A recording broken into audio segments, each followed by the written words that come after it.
This is American Government on Wednesday, November 17th, 2021. What we're doing is finishing up the discussion of judicial review from Monday in Hamilton's Federal 78, and we'll turn today to the first Supreme Court case in which the court actually used this power. And indeed, the first time that it used this power was in order to use the case to say that it had the power to do what it was doing. That's the importance of Marbury v. Madison. Marbury v. Madison, and on Friday, we'll turn to Chapter 12. And if you look at Chapter 12, because I sent the notes for today out and also recommended you look at Chapter 12, because there's a very fine discussion of Marbury v. Madison in Chapter 12, the facts, because the facts, as you're going to see, themselves are kind of interesting and puzzling and lead to the legal questions in the case. If you're taking constitutional law or planning to go to law school, every case has parties. They have pizza parties. They have Can we do one for this class too? We'll see. They have legal questions, and what the court does. In fact, that's one of the main questions we'll see from Federal 78 to Marbury v. Madison. What's the essence of the judicial power? What is it that courts do as courts? And what they do, of course, is they make decisions. Typically, their decisions are based on. Your computer just crashed. No, it didn't crash. It. 15. What it did was it sent a advertisement. When you buy a new computer, I actually don't know how to deactivate that. You get ads until you die. It's okay. Do you want an upgrade? Do you want to do this? Do you want to do that? So no, I don't. All right. So courts make decisions, and they typically make the decisions around the legal questions they ask. And you're going to see Marshall in Marbury v. Madison starts out with defining the three big questions that he has to answer in order to get to the decision. And making decisions is what courts do. But in terms of asking and answering legal questions, you're going to see what both Hamilton says in Federal 78 and what Marshall says in Marbury v. Madison is courts make decisions by applying laws to cases. They interpret laws. And both Hamilton and Marshall say the essential task of judicial power, the essential task of the courts is to say what the law means. Now, out of that cryptic, and you can put your phone away. Thank you. You can turn it off and turn it over. Put it away. Put your phones away, please. You can turn it over. Thank you. Courts say what the law is. Now, that's an easy sentence. It's a short sentence, and yet, as you'll see, it's pregnant. Pregnant with great importance. So, Marbury v. Madison in 1803 is the first time the court uses judicial review to declare a law of Congress invalid, unconstitutional. And when we go back and pick up from Federal 78, you'll see in going through the argument and the description of the judiciary in Federal 78, we also get a pretty clear definition of what judicial review is and why it's not clear in the Constitution. As you're going to see, certain aspects of it are clear. If you have the Nichols reader or the Constitution with you, that would be helpful too. I have the Nichols reader. Yeah, because I want to refer to the Constitution both in general and in terms of Marbury v. Madison. I didn't know the Nichols reader had the Constitution in it till like the other week. It does? I was like, bro, Where? what? Sophia Bernstein just dumb. discovered that the Nichols reader has the It's Constitution dumb. in it. I was just in awe I when found I it. found this out. Anybody Anyways. know what the second case where the Supreme Court declared a law of Congress unconstitutional was? Marbury v. Madison was the first, and as I said earlier, in this case, not only is it the first time that the court declares a law of Congress unconstitutional, it does it in declaring a law of Congress unconstitutional and explaining why it has the power. Now, I said earlier, as you'll see, that Marshall opens his discussion with the three legal questions, and we'll get to that in a minute. And to understand the case, you have to just understand there's a fourth legal question, a question that he doesn't announce at the beginning of the case, but what the case turns on. And we'll see that in the notes. Anybody know what the second court case was when the Supreme Court declared a law of Congress unconstitutional? Wait, which one was the first one? This one, Marbury v. Madison. Okay, is it? So you're going to see, by the way, that the law that Congress, that the court, that Marshall declares unconstitutional is an important law, although the part that he declared unconstitutional, you could say, didn't have big policy changes. Do court decisions have big policy implications today? You ever heard of Roe v. Wade? Brown v. Board of Education? U.S. v. Nixon? Which one's the second one? Here's the second one. And this is important because it says something about the controversial nature of this power. Dred Scott v. Sanford in 1857. What happened to Dred Scott? Do you remember? We discussed this case twice. Isn't it when Dred Scott is taken? Who was he? He was a slave, and he was taken to a non-slave state. Yeah, where was his? A Do anybody free remember state. where he and his master lived? Missouri. And his master took him to Illinois and then took him to the Minnesota Territory where slavery was actually illegal. And so when they moved back to Missouri, Dred Scott sued his master for his freedom on the grounds that he had become free when he took him to a free state and a free territory and had become a citizen of the U.S.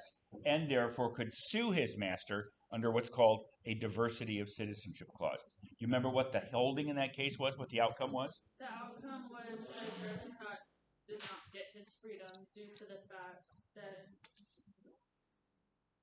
but like he didn't end up getting his freedom from his master. Anybody remember why slavery was illegal in the Minnesota Territory? It had to do with an important historical compromise from 1820.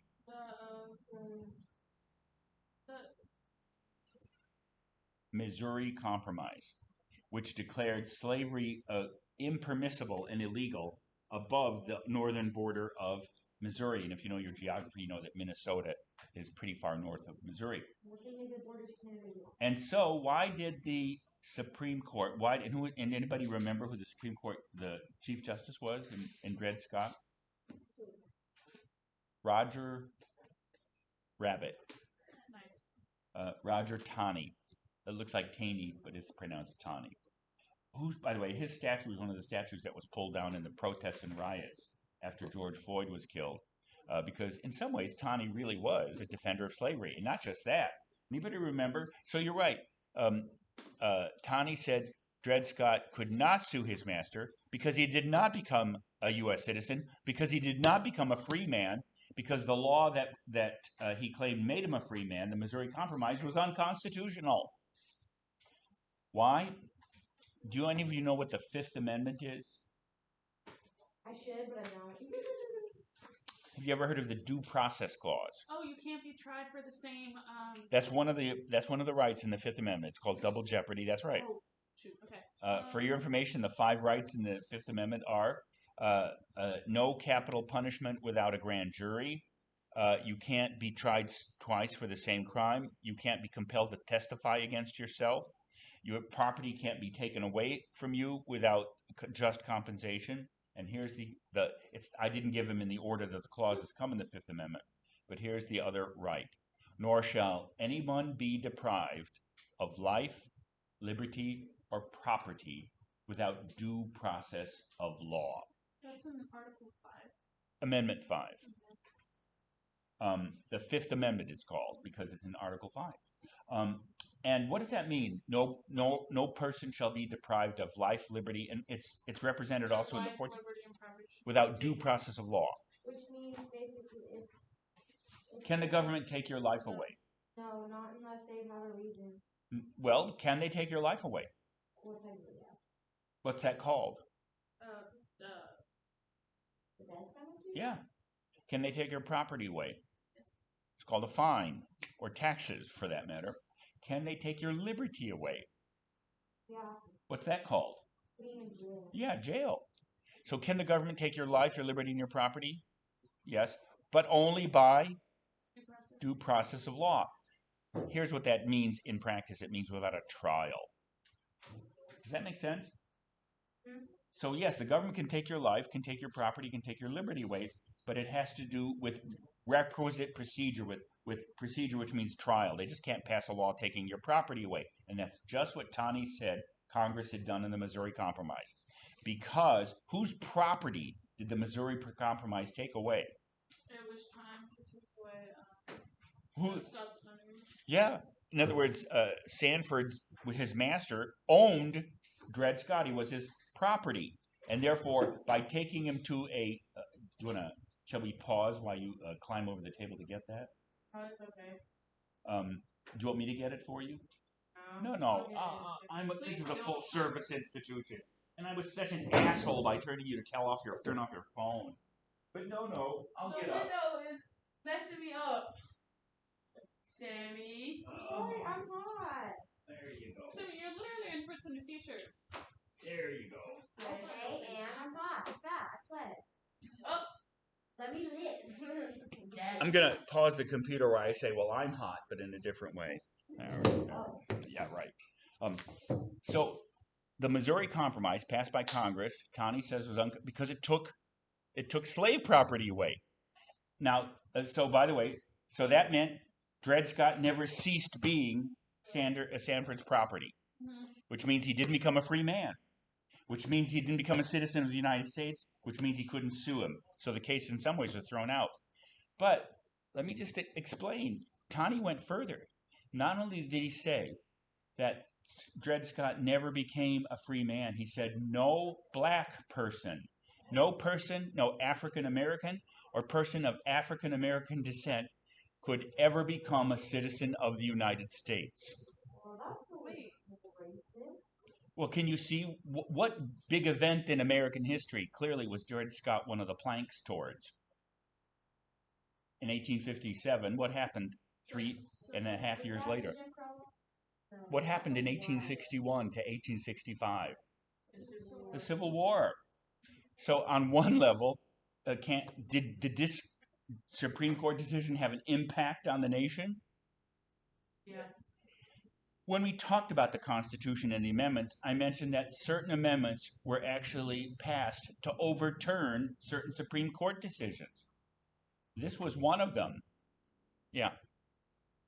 I'm confused on his point of no African American citizens. Well, two selections that we've read before from the Stephen Douglas and Lincoln Douglas debates. In those debates, Douglas is actually defending Taney's opinion. And the grounds were, do you remember when we talked about the Declaration of Independence and Lincoln versus Douglas on the Declaration? How did Douglas interpret all men are created equal? Do you remember? That didn't include Well, how did he interpret it? When the Declaration says all men are created equal, what does Douglas, by the way, what does Lincoln say it says? It means? Yeah, it means all men, all people, including females of the male persuasion, whatever. But what did he argue that all men meant? It meant all.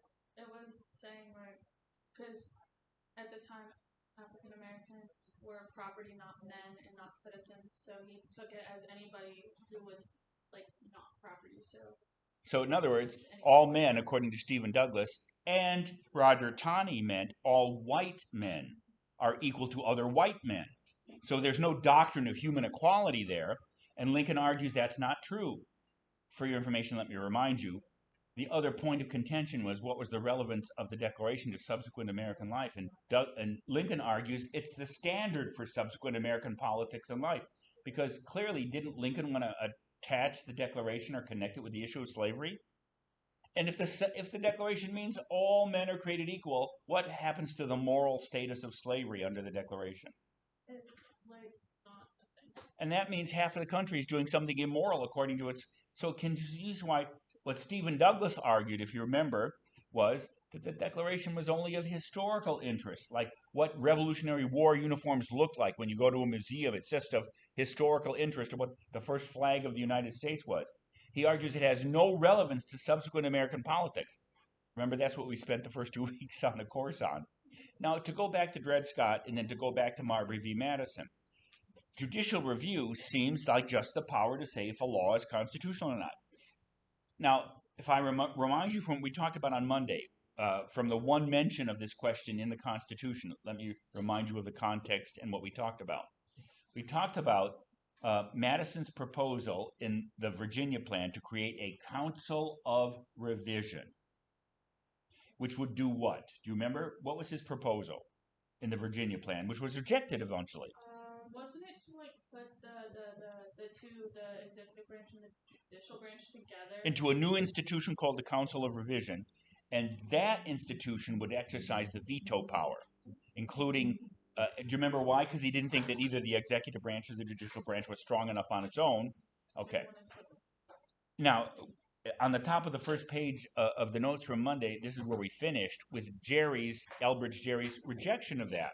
He said that it won't work. First of all, the judges already exercise this power to some degree, but you'll see that Hamilton was the first great thinker to actually spell out the theory of judicial review in explaining the meaning of the judiciary. That's what we'll turn to in a minute. But Gerry also said it wouldn't be appropriate to bring judges into rejecting laws for policy reasons. Now, when you reject a law, so you understand there are two reasons why you might reject a law. What does Gerry suggest one reason is, and that's what the judges are about? Yeah, that this law violates the Constitution. It exercises a power, either the executive branch or the Congress or the states, as we'll see, which isn't granted by the Constitution. It's legal interpretation, right? Just saying what the law is. What about a policy decision? When you reject a law for a policy reason, what does that mean?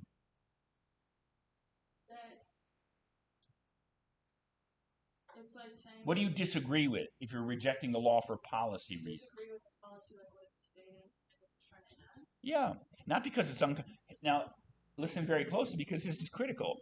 Can laws that have good policy still be unconstitutional? Yes. Can constitutional laws be bad policy? Yeah. What's the difference between a law or a policy being good or bad and versus it being constitutional? Well, actually, what the question I just asked says it. You can think a law is a good... Here, let me give a living example right in front of us. I don't want to put you on the spot by declaring about if you're vaccinated. You can put me on the spot. I'm vaccinated. How many of you are vaccinated? My point was not to do what you just did, to look at Lexi and say, what kind of a human being are you? Although that's unfortunately where this discussion has gone in our society.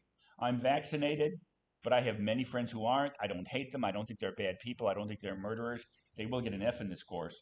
I'm just kidding. That was a joke. No, in my opinion, I've heard Lexi's reason, and I've also heard... No. All I'm saying is there may be good or bad reasons why you don't want to get vaccinated. Does that make sense? Yes. Now, who ordered U.S. private companies to vaccinate? Biden did. President Biden. Let's be respectful. And a district court and now an appellate court has just ruled that action was unconstitutional. Do you think that'll be taken to the Supreme Court? Yes. Well, actually, in today's Wall Street Journal, it said OSHA, the Occupational Safety and Health Association, that's the organization that actually oversees the application of national labor laws to private companies. Biden had ordered that company, that agency, to order all companies with employees more than 100 employees to get vaccinated. Now, here's my point. So it may go to the Supreme Court, but if OSHA has dropped the policy, which was supposed to go into effect by January, do you see why? Because the main party causing the policy will have given up on it. So, but if it does go to the Supreme Court, I'm pretty sure that they will uphold the two lower courts and find it unconstitutional. Now, what I'm trying to make you see is this. Why do you think the court argued that the president doesn't have the power to order companies to get vaccinated? No, it's not because it takes away the freedom of individuals, nor privacy. Do you remember Mcculloch v. Maryland? You don't? Oh, because it's stepping on the state's... Yes. I didn't mean to sound shocked that you... But back up. No, that's let me remind you of Mcculloch V Maryland, because we're also talking about it, and this was a critical court case, Mcculloch V Maryland in 1819, that held what? What did Chief Justice Marshall, the same justice as in Marbury, what did he hold was constitutional? He said that the National Bank was Yeah, constitutional. To be Congress created a bank, right? And Maryland, remember, what did Maryland try to do? Maryland tried to tax the bank, but in order, if you're able to tax the federal. So what are the two legal questions in Mcculloch v. Maryland? Do you remember? The two constitutional questions. Two legal questions. Is the bank constitutional? Can Congress create the bank? And second, can Maryland tax? Can a state tax the bank, right? So what does Marshall say to the first question? Can Congress create the bank? That Congress can create the bank, and the second question was that states cannot tax federal building or like federal groups because the power to tax is the power to destroy. And that would be admitting that states could destroy what? And that would be admitting that the part can destroy the whole. There, that's Mcculloch v. Maryland. Why am I mentioning it here? The bank. Does it actually say in Article 1, Section 8, does it list specifically and say that Congress could create a bank? No. So I want you to understand, that case was important because it means that we interpret the national government's powers very broadly. Now, are you listening? In Article 1, Section 3 is called the Commerce Clause. And here is the Commerce Clause. I'm doing this so that you understand literally the reasoning in the vaccine mandate, so you can understand why the courts decided it was unconstitutional. And Sophia, you are essentially right, and you said the answer that it takes away from the states. But let's go back. In Article 1, Section 8, Clause 3, it says, Congress shall have the power to regulate commerce with foreign nations, with Indian tribes, and among the states. What does foreign nations mean? Congress can do what with part of its commerce power? Can it have international? Yeah, can it govern treaties and commercial relations with other countries? And what does that clause say it can? It can't. How do you know that? Because it says Congress can regulate commerce with other nations, right? Why Indian tribes? Because they are not under state. Tribes have an interesting constitutional status as almost semi-autonomous nations. That's why you can drive to North Carolina and play and gamble in a casino, which is forbidden by North Carolina law, because the Cherokee tribe runs Harrah's. And in many states, it's actually independent, and this has become a major source of income for the Indian tribes all across the country, because they're not under state law. They're typically, so you understand it's like a foreign nation. Now, the last part of the clause, among the states. So let me ask you a question. Does that mean that Congress has the power to regulate all commercial activity in the United States? That clause. Why not? Can you explain? I'm asking. Why not, Haley? I'm sorry. I'm sorry. I misspelled. I mispronounced your name. But why can't? What does it mean when it says Congress can regulate commerce with other nations, with the Indian tribes, and can I change a word in that clause so you see it better? Between the states. What does that mean? So can Congress regulate every commercial activity in the United States? So what can it regulate according to that clause?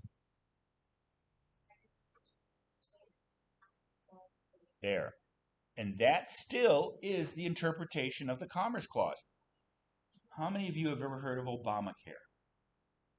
The court held it was constitutional, but 5 out of the 9 justices held that Obamacare violated the Commerce Clause, and 5 justices were prepared to declare it unconstitutional. But Chief Justice Roberts saved it. He voted with the majority to declare it unconstitutional under the Commerce Clause, but voted it constitutional under the Taxing and Spending Clause. So he joined what were called the 4 liberal justices. So Obamacare was saved, but not because of the... So understand, what this means is, and you'll see the relevance to the vaccine mandates. First, you understand the president cannot order anything that Congress doesn't have the power to legislate on. Do you understand that? Except for foreign affairs. Because we read U.S. v. Curtis Wright. Do you understand that? When I say the Congress, because isn't the president the chief executive? Mm-hmm. Therefore, when he executes a law, the law that he executes has to be constitutional. So does the president have any presidential authority under Article 2 to execute laws that are unconstitutional? So, to go back to the vaccine mandate, OSHA said the regulation and the mandate that President Biden gave to OSHA is under the Commerce Clause. So he said any company that's over 100 people. Now the problem is those companies operate locally. Can you have a 100-person company that only does local commerce? Sure. Does the national government under Article 1, Section 8 have the power to tell every company in the United States to vaccinate their employees? Only those that deal with multiple states. Right. Does that make sense? And so the court held that President Biden's mandate was unconstitutional because it exceeded the grant of authority to Congress. You understand that the president doesn't have any constitutional authority to execute a law that's not constitutional. So on one level, what the court held was that this exceeded the Commerce Clause of the Article 1, Section 8. Now, how many of you think that it's a good thing for more people to get vaccinated? I agree, but I don't think it should be forced. I think if you want to, you should get vaccinated, but if you don't want to, you shouldn't have to. I think listen to me, I want to finish something you said earlier. So if the national government can't order companies to get vaccinated, who does have the constitutional? The states. That is why 15 states joined in this suit against the Biden administration and OSHA, because they claim that this vaccine mandate took away constitutional authority that only the states can. Think about it this way. If Congress can regulate commerce between the states, interstate commerce, who has the constitutional power to regulate commerce that's completely within a state? If Congress has the power not to regulate all commerce, doesn't it imply that some commerce is not regulatable by Congress? So if Congress has the power to regulate commerce that goes from one state to another, interstate commerce, who has the constitutional power to regulate commerce completely within a state? The state does. And that's why the other part of that argument is this mandate is unconstitutional because it does something that only the states can do. Now, the reason I'm asking you to think about this is to see the difference between good policy and constitutional policy. Sydney, you raised your hand and you said it was a good idea to get vaccinated, right? Why? So stop the spread of COVID so we can stop wearing masks and shit like that. Well, so much for that. Sorry. No, but that's close to the answer. In other words, doesn't vaccination protect you? Yes. But it also somewhat protects other people. I'm not saying you're a bad person because it's now. I have to tell you something. Rough day. I'm not trying to make the argument against vaccinating for COVID, but you know the vaccines, the 3 vaccines for COVID are not like any other vaccine that you've had before. How many of you have been vaccinated against smallpox? I think Everybody. So. Everybody. Yeah. Polio, Oh. measles, Yeah. mumps, Yeah. whooping cough, Yeah. diphtheria. Almost all infants in the United States are vaccinated. But everything except for that one that's like super controversial. Have you ever seen? I don't remember. Measles. That's because some religious people. But my point is this: I'm telling you a critical aspect of this debate, not because it has to do with judicial power, but you should just understand it. What's the difference between all those vaccines and the new vaccines? New vaccines were developed faster than any other vaccine has ever been. That's not the essential difference. That is true, by the way, Sammy. How do vaccines work? They put in like a weak version of the disease. And what does that do? What does your body do in response? Develop antibodies to fight the real thing. And that means the virus can't get even into your system. And if it can't get into your system, what can you not do? Get the disease. And? Die. And? Pass it along to others. There. Why? Because you can't get it. So you understand, when you get vaccinated for smallpox, you are 100% certain that you can't give smallpox to anyone else. Why? Because you can't get Smallpox. the viruses don't. Your body's protected. You didn't know this, by the way. How do these new vaccines work? You don't know this? I do, but I don't remember. All right, here are the critical words. I'm just giving you a piece of education about public policy. mRNA. Messenger RNA. Ribonucleic acid. Right. Ribonucleic acid, messenger Have you had biology? Yeah. What's DNA and RNA? Ribonucleic acid. What's DNA? What does it do? Why is it the most important molecule in your body? Because it makes up your... Yeah, it's the genetic code to your entire structure. If you didn't realize it, this is how the new vaccine works, and this is why people are objecting to it, not just the speed of development and its testing. These vaccines work by modifying your internal messenger RNA.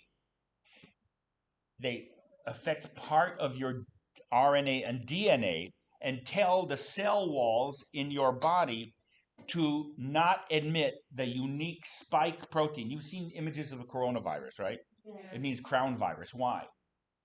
What does the virus look like when you see it? And it has little spikes, right? The little red spikes. I think they're red. What the vaccines do is they tell your cell chemistry not to admit those spike proteins. It remodifies your cell walls so that the spike protein that constitutes the virus can't get into your cell, but it's still in your body. It's just that it can't get into your cells. That's why it's so controversial. Because why don't people want to get vaccinated? Some people, because they're not sure if the mRNA changes your cells forever. Again, I'm not arguing for or against it, but if you didn't know that, you should know that. The other thing is even if you get vaccinated, you can still give the disease to somebody else. Why? Because it's still in you. It's still active, but it's just that it can't get into your cells. Well, it actually can. You just don't get the effects of it. No, it actually changes the nature of your cell walls. But people still get sick from it. Well, because it turns out that when they first were developed, they were about 90% effective, but over time, the mRNA cuts off, and it stops informing your cell walls. So that's why eventually even vaccinated people can get it. Is that why they made the booster? Yes, that's exactly why. Do you all understand that now? Now, relevant to our discussion, and then the question of judicial review. Do you understand the difference between a good policy and a constitutional policy? Yeah. What Jerry is saying is this in the convention. You don't want judges making policy because that's not what they're there for. Who's supposed to make the policy for the United States of America? And the president. Who elects them? The people, right? Broadly speaking. And they're supposed to make policy. Is the function of the judges to make policy? What? So as you're going to see, Hamilton says no, and so does Jerry. Their job is not to be another branch of policy-making government. Their job is to do what? Interpret the law, including what law? If it's constitutional. Yeah. And right there, what I just said is essentially the core argument that Hamilton gives in Federalist 78, which we'll go over in a minute, and that Marshall gives in Marbury v. Madison. So again, you understand. Can I quote from another law case that explains this perfectly? If you're in the legislature, and a law is before the legislature, you can vote against the law for all kinds of reasons. You think it's a shitty law, you don't agree with its policy, you think it's bad policy, maybe you think it's unconstitutional. But you're making policy one way or the other, right? And so the question is, are judges just legislators in black robes? Write that down. I can tell you where this comes from. It actually comes from an important court case in 1905 called I just blanked on it. I told my Hamilton class today that I couldn't remember the name of my subdivision that I've been So I'll think of it driving back to Charlotte. It begins with L. All right. Here. Is it W? No. I'll think of it in a minute. Is it Wait. Is it a case? Yes. Can I look it up? Well, you have to know the name in order to look it up. No, you can just look that up and it'll probably pop up and be like, that comes from this case. No. I'll let you know. Okay. Yep. But here was the case, and you'll understand it. New York had passed the law, Lochner v. New York. Lockner v. New York, 1905. New York had passed a law limiting the hours that bakers could bake in their bakeries to 60 hours a week. Why? Have you ever been in a bakery? The spires? Because there's lots of flour dust around, it's hot. So they passed a law, New York did. And Lochner was a baker who sued the state saying they couldn't do it. Actually, it's kind of analogous to the vaccine mandate. And on the grounds that it took away his freedom. He was a baker. If he wanted to bake 90 hours a week, that was his business, right? Now, the court actually declared that law unconstitutional. You know why? Justice Day said this law is unconstitutional because it's bad policy. Think about that. What is he? He's a judge on the court, right? Is it his job to tell you what good and bad policy is? So it turns out the dissent in that case said, what you've done is you're a legislator, a policymaker who's putting on a black robe. Do you see what he means by that? Was his decision upheld? Because how is that like grounds? By the way, this was the Supreme Court. It went all the way to the Supreme Court. Yeah. But how is that like grounds for saying how is that grounds for saying it's unconstitutional? And do you understand the problem? That your question is utterly appropriate. Justice Day thought it was bad policy. Which is not his job. Is it a good enough reason to even declare it unconstitutional? But I have to tell you, on Monday, when we come back to judicial review, let me explain how I've laid out the course in the next couple of days. Right now, we're talking about the meaning of judicial review and whether it exists and whether it's legitimate. Is that clear? Yeah. Clearly, Hamilton thought it was legitimate, and so did Marbury. So did Chief Justice Marshall. That's not the question today. Why? Everybody says Marbury v. Madison was correctly decided, which means what? Everybody today, whether you're Republican, Democrat, conservative, liberal, white, black, orange, blue, whether or not you come from Maine or Hawaii, what does everybody agree the court has today? Judicial review. That's not the controversy in today's court. The controversy is how the courts and the judges use that power. And you're going to see Monday the great debate on our courts today, and that's why every appointment to the Supreme Court is so controversial today, because what's at stake are different views of the meaning and the proper uses of judicial review. Can the judges use judicial review to strike down any policy they don't like, or to force the states and the other branches to adopt policies they do like? No, because that's But I want you to see that's the question. Now let me give you another tough example. Roe v. Wade. What did Roe v. Wade decide in 1973? trying to force women to not be able to have an abortion. It decided that women's medical rights should be private. Not in like that sense. It decided that the decision to abort a fetus was so private that it was protected by the constitutional right of privacy.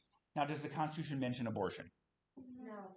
So, on one level, is the right to an abortion in the Constitution? Now, of course, the court held that it was under the right of privacy, except, of course, the right of privacy is not mentioned in the Constitution either. It was discovered there or interpreted. Now, what's the great debate? How many of you think it's a good idea for women to be able to get an abortion? I think it's a good idea for women to be able to have a choice. Okay, that's the same thing, isn't it? That's the pro-choice position. How many of you think the Constitution requires it? How many of you think it's a constitutional right to have an abortion? Do you understand? That's as different a question as whether you think vaccination is a good policy or a constitution. Does that make sense? Or excuse me, let me be more specific. That federally ordered vaccines are a good policy. What's the policy argument for yes? Let the federal government tell every American to get vaccinated. No, order every American to get vaccinated. Yeah. But with Roe v. Wade, it's different than the vaccine mandate because the vaccine mandate is ordering people to get vaccinated no matter what.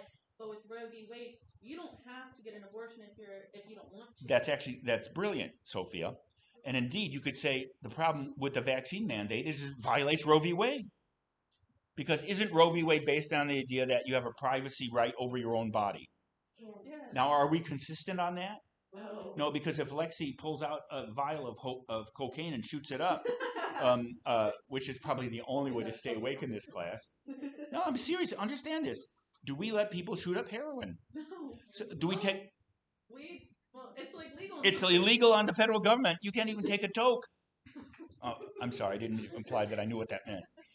What's a toke? I don't know. What is a toke? You never heard that? I've like heard it before, but I don't know what it is. A toke is a puff on a joint. Oh. So take. Well, obviously you two know that. All right. So, as Chief Justice Taney says in Dred Scott, you can take a toke. No, but do you understand? Are we consistent on the idea that you can do anything to your body you want? No. Now, I don't mean to justify or defend Roe v. Wade or the vaccine mandates. What I want you to see is the question, the judicial question, because both the majority in Roe v. Wade and the dissenters in Roe v. Wade, was a 6-3 decision. Again, everyone in this room evidently thinks it's a good idea for a woman to be able to choose to have an abortion. Is that the same thing as saying women have a constitutional right to do it? No. What body in the United States before Roe v. Wade decided if a woman could get an abortion or not? Where was that decision handled and by whom? Does the executive have the power to tell women if they can or can't have an abortion? No, but Was it in the state? Well, It was in the states. Ha! Look at me. Sorry. No, but understand. get it, Sam. And understand, because don't we have a federal system? Yeah. We've seen that from the beginning. And what does it do? It divides up sovereignty. Some questions the states have. So on one thing, let me give you other things that this was comparable to. Before 2003, half of the states in this country declared homosexuality and homosexual conduct to be illegal. And in 1981, the Supreme Court held that constitutional. Because what do the states decide? They decide health policy, wealth, and morals and that kind of stuff. Before 2015, only 4 states and the District of Columbia allowed 2 men or 2 women to marry each other.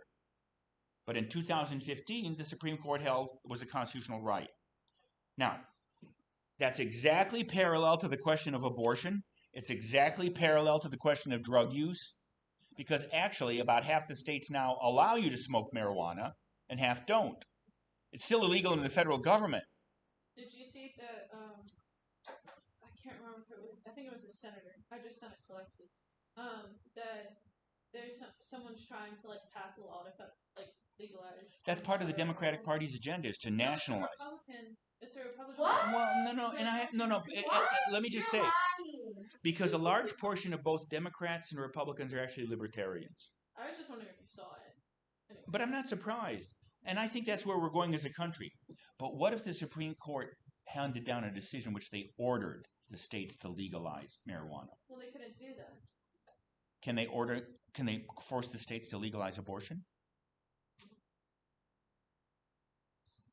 Can they force the states to allow men to marry and women to marry? No. This is more it's not something. But could you not argue that abortion and gay marriage is a constitutional right because you have the right to life, liberty, and pursuit of happiness? Declaration. In a way, Amanda, that's exactly. I finally remembered your name. I'm sorry. But Haley sits next to you, and that's why I got confused. I do apologize. And then the vaccine and then drugs would be just commerce, and that's the states. Well, some people do see it. Some people see the right to get vaccinated or not as sacred as the right to have an abortion or not have an abortion. Now, on one level in my Hamilton class, we got into this discussion. We did derail our discussion a little bit, but this is pretty critical, and it's right at the heart of the question we're asking. What power do the courts have to declare laws unconstitutional? Does that mean they're just having their own policy but dressing it up in constitutional language? Or are they... Now, it's clear you can interpret the Constitution, which has great policy consequences for the other branches than us, right? But again, you're going to see Brennan on Monday, the great liberal, expansive judge. He wants the courts to use judicial review to actually have the courts' policy preferences put into effect, which means he wants the courts to be a third branch of policymaking. And he wants the courts to use the Constitution creatively to have their policy aims. Judge Bork, in his piece says that's wrong. Judges aren't policymakers. They're legal interpreters and can only say if a law violates the Constitution or not. They don't have the power to dress up policymaking in constitutional language. That's the debate. Now do you see where I'm going with this? And so when you read those two readings for Monday, you'll see what makes Brennan and Bork different is not whether the court or the Supreme Court or the judges have the power to declare laws unconstitutional. Everyone agrees with that. Marbury was so persuasive that it persuaded everybody except for Thomas Jefferson. But you understand, that's not the question. Now the question is how courts use that power. Is that clear? I hope this discussion made that clear. And what those two alternatives mean. This is there are all kinds of important questions that face America. But how the court interprets the Constitution is probably at the heart of 80% of all policy differences in the United States. Like over abortion, over gay rights, over gay marriage, over transgenderism. Those all come back to what the Supreme Court says or doesn't say. So what you want the court to do with that power has profoundly different visions of America at stake.